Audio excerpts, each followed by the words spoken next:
Haleluya, haleluya, mwiriwe bene data, Imana y'amahoro ikomeze ibane natwe, nizere ko umunsi wabaye mwiza, nizere ko urukundo rw'Imana rwabanye namwe, mukagendana amahoro ya Kristo.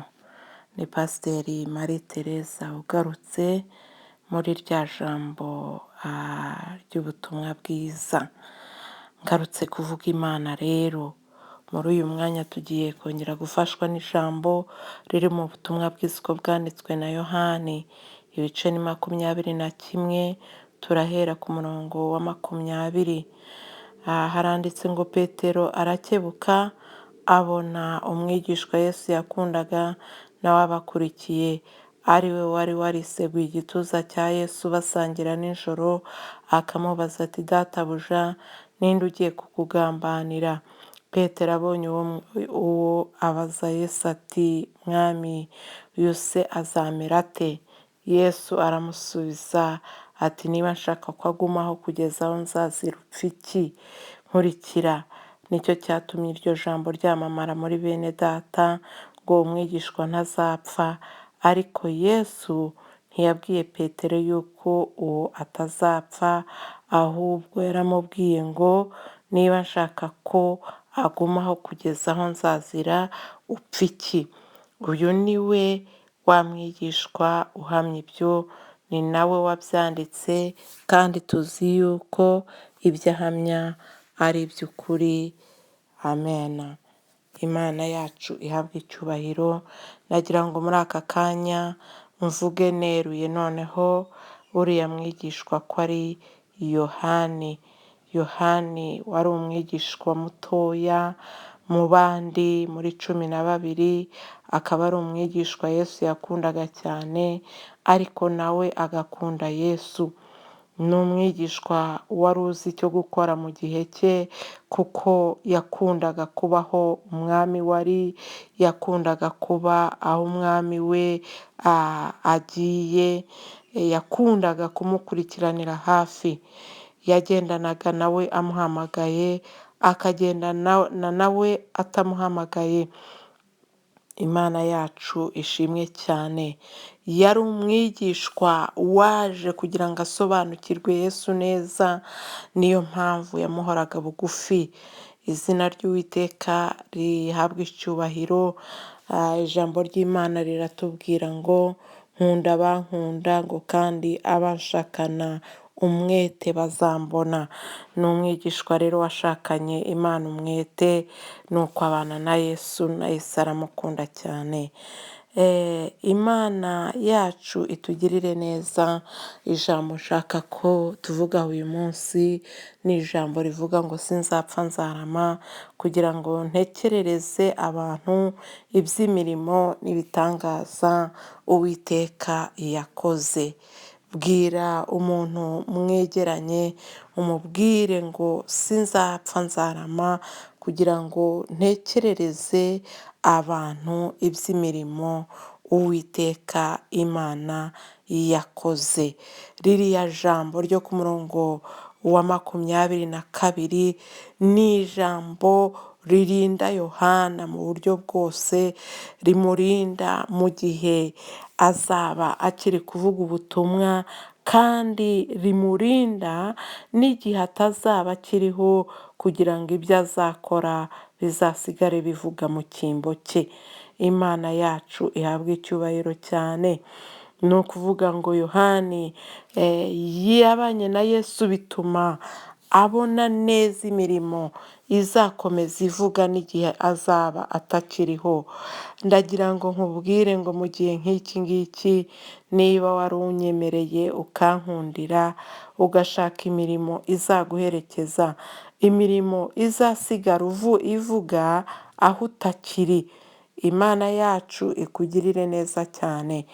Nuko rero tugumye mu ijambo ry'Imana, uyu Yohani ni wa wundi wari uri kumwe na Yesu ku musozi wa Elayono, igihe Yesu yahinduraga ishusho ye ikaba ukundi, akagaragara ari kumwe na Mose na Eliya. uyu ni wa mwigishwa wari uri kumwe na Petero ku irembo ryitwa Ryiza, igihe bahagurutsaga uwari ufite ubumuga bwo kutagenda, ngo yarabatumbiriye agira ngo bamuhe amafaranga, ariko baramubwira bati ifeza n'izahabu ntabyo dufite, ariko icyo dufite turakiguha mu izina rya Yesu, haguruka ugende. Nuko umwigishwa arahaguruka, umuntu arahaguruka aragenda kubw'imbaraga zari muri abo bigishwa. Imana yacu ihabwe icyubahiro cyane. Uyu nguyu ni wa mwigishwa wakurikiranye Yesu kugeza ndetse no ku musaraba i Gologota, aho Yesu yamubonye aramubwira ngo mwana, ngo dore nyoko, amwereka nyina Mariya, hanyuma abwira na Mariya ngo dore umwana wawe. Nuko uhereye uwo munsi baratahana. Njya ntekereza ko ari nawe wigishije bene nyina ba Yesu, kuko Yesu akiriho ntabwo bari barigeze bamwizera, ariko amaze kuzuka baramwizeye. Ntekereza yuko ari we wabigishije akabasobanurira ibya Yesu kuko yabanye nawe. Uyu nguyu ni we wiswe umwana w'inkuba, ngo kuko yari azi kubwiriza cyane we na mwene nyina, byatumye yitwa umwana w'inkuba. Imana yacu ihabwe icyubahiro cyane. Sinzapfa nzarama kugira ngo nzatekerereze abantu iby'imirimo n'ibitangaza Uwiteka yakoze. Bwira abafite intimba ubabwire ngo ntibazapfa bazarama, bazarindwa n'ijambo Imana yabavuzeho. Bwira abafite intimba, bwira abenda kwiyahura, bwira abafite agahinda, bwira ababuze uko bagira, bwira abagenda mu isi bakabona byose birabayobeye, barashobewe, yuko hari umwami ukurikirana ijambo yabavuzeho, kandi ko batazapfa ahubwo bazarama. Nibashakashaka bakamenya icyo umwami Imana ashaka, bakamushakana umwete, azabaha kurama, kuko ni isezerano yaduhaye. No muri Zaburi ya 91 iryo sezerano rirahari, ngo kuko wamenye izina ryanjye, ngo nicyo kizatuma nguha kurama nkaguhaza uburame. Imana yacu ihabwe icyubahiro cyane. Yohani rero uyu nguyu, ijambo Yesu yamuvuzeho ararikurikirana. Igihe yari ari mu isi ari kumwe n'intumwa bakoze umurimo, ariko igihe intumwa zose zari zimaze kurangira, zimaze gupfa, Yohani yasigaye akora umurimo kugeza ahantu yabereye umusaza. Niyo ntumwa yonyine yapfuye urupfu rw'ikirago itishwe n'abangaga Imana. Ntabwo we babashije kumwica banga Imana, ahubwo inshuro zose bagerageje, ijambo Yesu yamuvuzeho ryaramurinze, ijambo Yesu yamuvuzeho ryaramutabaye. Imana yacu ihabwe icyubahiro. Iyo tugiye mu gitabo cya Yeremiya, Imana y'amahoro ishimwe cyane, iyo tugiye mu gitabo cya Yeremiya tukasoma igice cya mbere, Imana ishimwe, Imana ishimwe. Ijambo ry'Imana mu gice cya mbere cy'icyo gitabo riratubwira ngo Yeremiya, Imana yakurikiranye ijambo ryayo. Igice cya mbere umurongo wa 11, ijambo ry'Uwiteka rinzaho riti yewe Yeremiya we, uruzi iki? Maze ndavuga nti ruzi inkoni y'umurinzi. Maze Uwiteka arambwira ati waroye neza, kuko ndinda ijambo ryanjye kugira ngo ndisohoze. Imana yacu ishimwe cyane. Ijambo Uwiteka Imana yakuvuzeho rizagukurikirana nuba uri mu mazi. Ijambo Imana yakuvuzeho niba yarakuvuzeho kurindwa, ntabwo amazi azagutembana.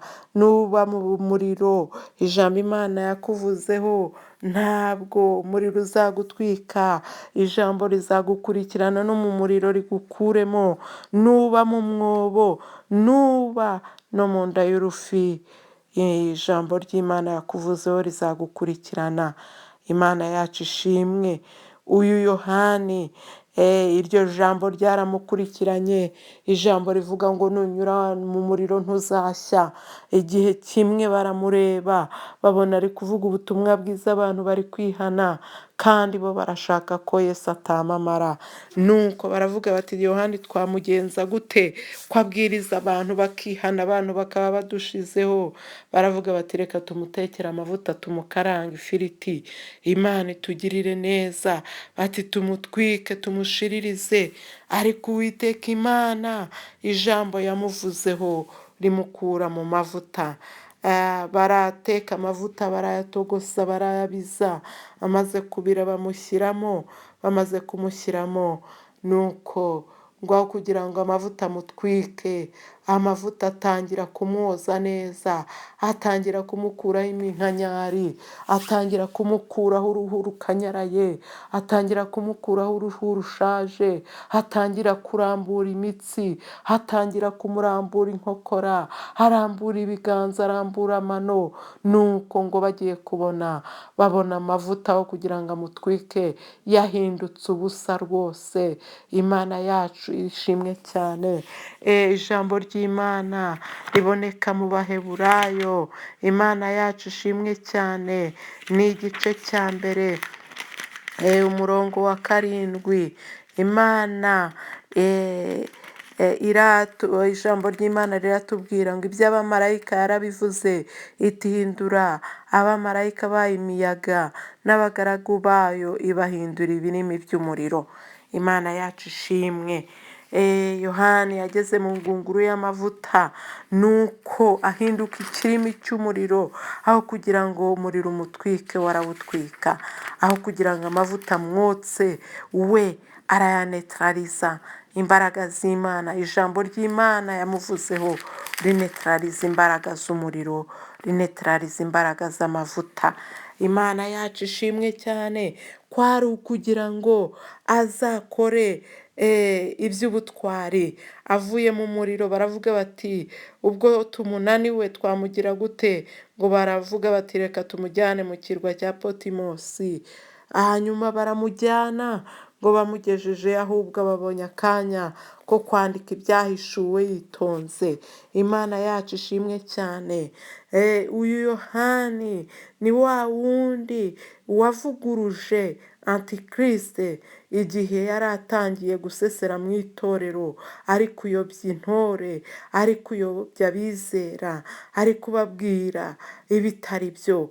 Imana yacu ishimwe cyane. Reka dusome urupapuro rwa mbere rwa Yohani, urwandiko rwa mbere rwa Yohani, twumve uko avuga Yesu.